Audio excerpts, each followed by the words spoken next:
Hello everyone and welcome to Review Information. Today I will show you how to remove tag in Instagram.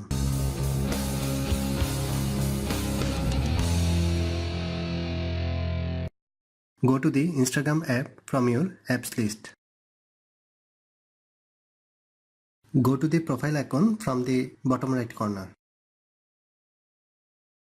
Tap on Tagged option. Open the photo from which you want to remove the tag. Tap on the three vertical dot at the top right corner of the picture. A menu will pop up. In the second last option, you can see Post options.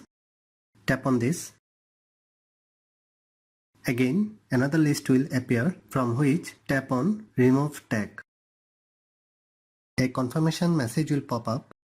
Tap on Yes, I am sure. That's it. That is how you can remove tag in Instagram. Thanks for watching. Hope you guys enjoyed my video. Please subscribe my channel for more videos. Goodbye.